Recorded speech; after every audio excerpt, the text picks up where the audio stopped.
We are back with another daily reflection on the Daily Vedantic. And I'm wearing my YFYI shirt, Yoga for Your Intellect shirt. And it reminds me of this epic text exchange with Joseph, who I study with. And I wrote him a text that said, "Let's get realized." Kind of tongue in cheek, although that is the goal of all of this. And he wrote back, "There's literally nothing else to do." Let's get realized. There's literally nothing else to do. We touched on that in a previous episode, but it is such a atomic bomb of a clarification of what we're all trying to do anyhow, that I felt like it was worth repeating. Repetition is power. And as we touch on and repeat quite often, reflection is 100,000 times more powerful than listening or reading something new and inspiring. If you don't reflect on it, you're getting 1/100th the value out of that. We all know in one ear, out the other that's basically how it always goes when we hear something amazing. We listen to a great TED Talk.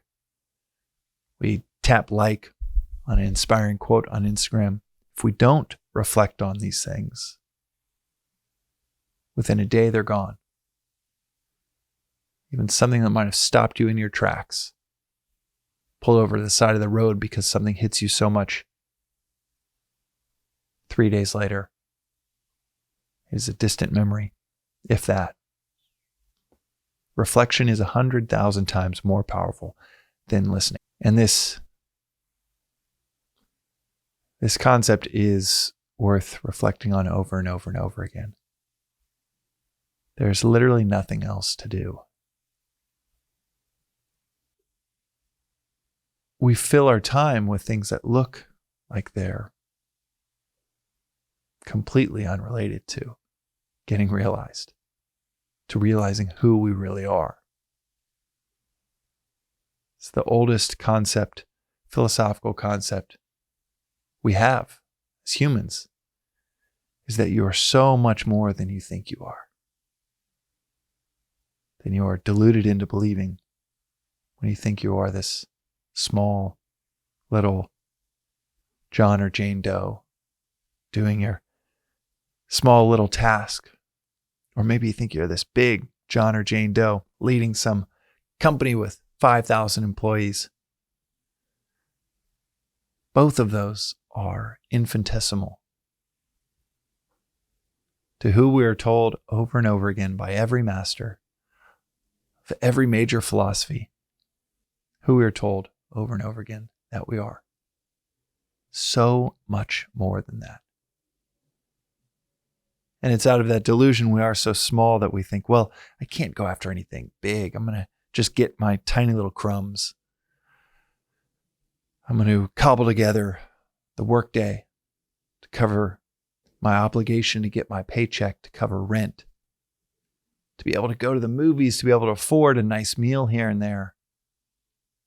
And we're scraping and cobbling together these tiny little things that maybe ladder up to, if I work my ass off for 30 years, I'll make enough money to get X, Y, or Z, which are all just symbols of I will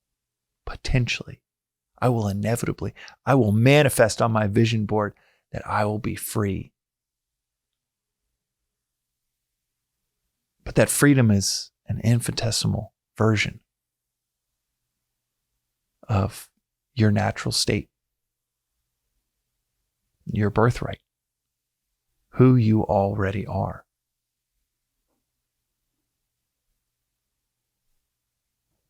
Whether it is getting the new hip gadget, the iPhone 23, whether it's getting promotion, whether it is getting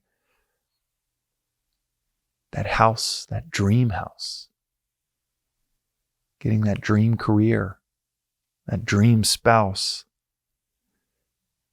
We are all just seeking peace, a sense of peace, a sense of prosperity, to be free from all of these physical, emotional chains that we are probably feeling right now in life.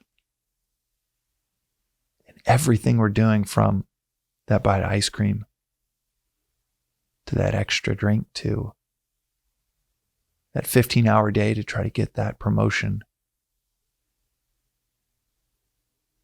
we're trying to get free. And what this philosophy says, and has said for thousands of years, is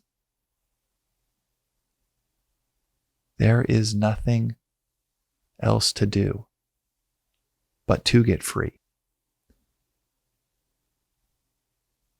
And in that pursuit of a symbol of freedom, why not go for the whole thing? It's not only your birthright, but there's literally nothing else to do. That is today's reflection on the Daily Vedantic. We'll see you next time.